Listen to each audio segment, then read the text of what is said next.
So hello guys, welcome to our channel. আজকে আমরা কথা বলতে চলেছি I20 ওয়ার্ল্ড কাপ 2026-এর। ইন্ডিয়া তার স্কোয়াডটা রিলিজ করে দিয়েছে। সো এই স্কোয়াডে কার কার নাম আছে এবং কার কার নাম বাদ গেল সেটা জেনে নেওয়া যাক।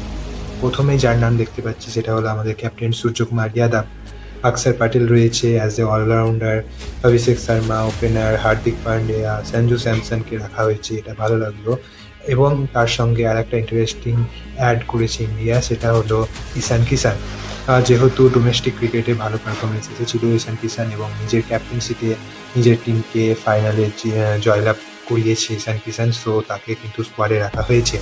তার সঙ্গে রয়েছে তিলক ভার্মা, শিবম দুবে, রিঙ্কু সিং, আমাদের জসপ্রীত বুমরা, বরুণ চক্রবর্তী, অক্ষরদীপ সিং, কুলদীপ যাদব, হর্ষিত রানা এবং ওয়াশিংটন সুন্দর।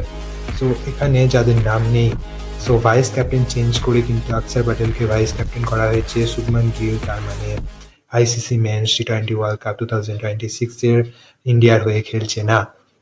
এবং তার সঙ্গে জিতেশ শর্মা কিন্তু টিম থেকে বাদ পড়েছে এবং তার জায়গায় এসেছে রিঙ্কু সিং। সো এই দুটো বড় চেঞ্জ করেছে। এছাড়াও শ্রেয়াস আইয়ার তো নেই এবং ঋষভ পান্ত কিন্তু নেই, যে আগের ওয়ার্ল্ড কাপে ইন্ডিয়ান স্কোয়াডে ছিল। সো এই চেঞ্জগুলো ইন্ডিয়ার এসেছে। এর মধ্যে সবচেয়ে ভালো যেটা চেঞ্জ সেটা হলো সঞ্জু স্যামসনের। সঞ্জু স্যামসনকে কিন্তু এবার একজন ভালো ওপেনার হিসাবে ইন্ডিয়া ইউজ করতে পারবে এবং একজন ব্যাকআপ উইকেট কিপার ঈশান কিষানকেও কিন্তু পেয়ে গেছে।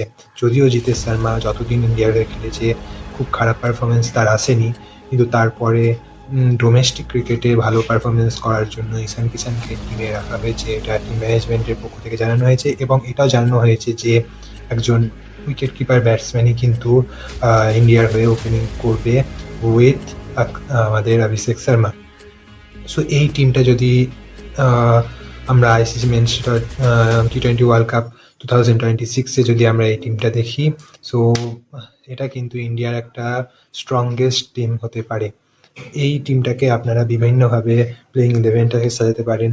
আর টিম কম্বিনেশনটা কিন্তু অনেকটা ভালো হলো আগের থেকে। যখন শুভমান গিল টিমে ছিল তখন কিন্তু বিভিন্ন টিম কম্বিনেশনে প্রবলেম আসছিল, বাট ঈশান কিষান এবং রিঙ্কু সিং আসার পর সেটা কিন্তু অনেকটা ম্যানেজ করা যাবে। তো এটাই সবচেয়ে স্ট্রংগেস্ট টিম ছিল। বেশ কিছু হার্ড কল নিতে হয়েছে ইন্ডিয়ান টিম ম্যানেজমেন্টকে, but that is also a brave call for team India. So দেখা যাক এখন ওয়ার্ল্ড কাপে কীরকম পারফরমেন্স আছে। আমরা কিন্তু ওয়ার্ল্ড কাপ ডিফেন্ড করতে চাই এবং দেখা যাক 2026-এ ওয়ার্ল্ড কাপ ঘরে আরও একবার ফিরে আসছে কিনা। Best of luck team India.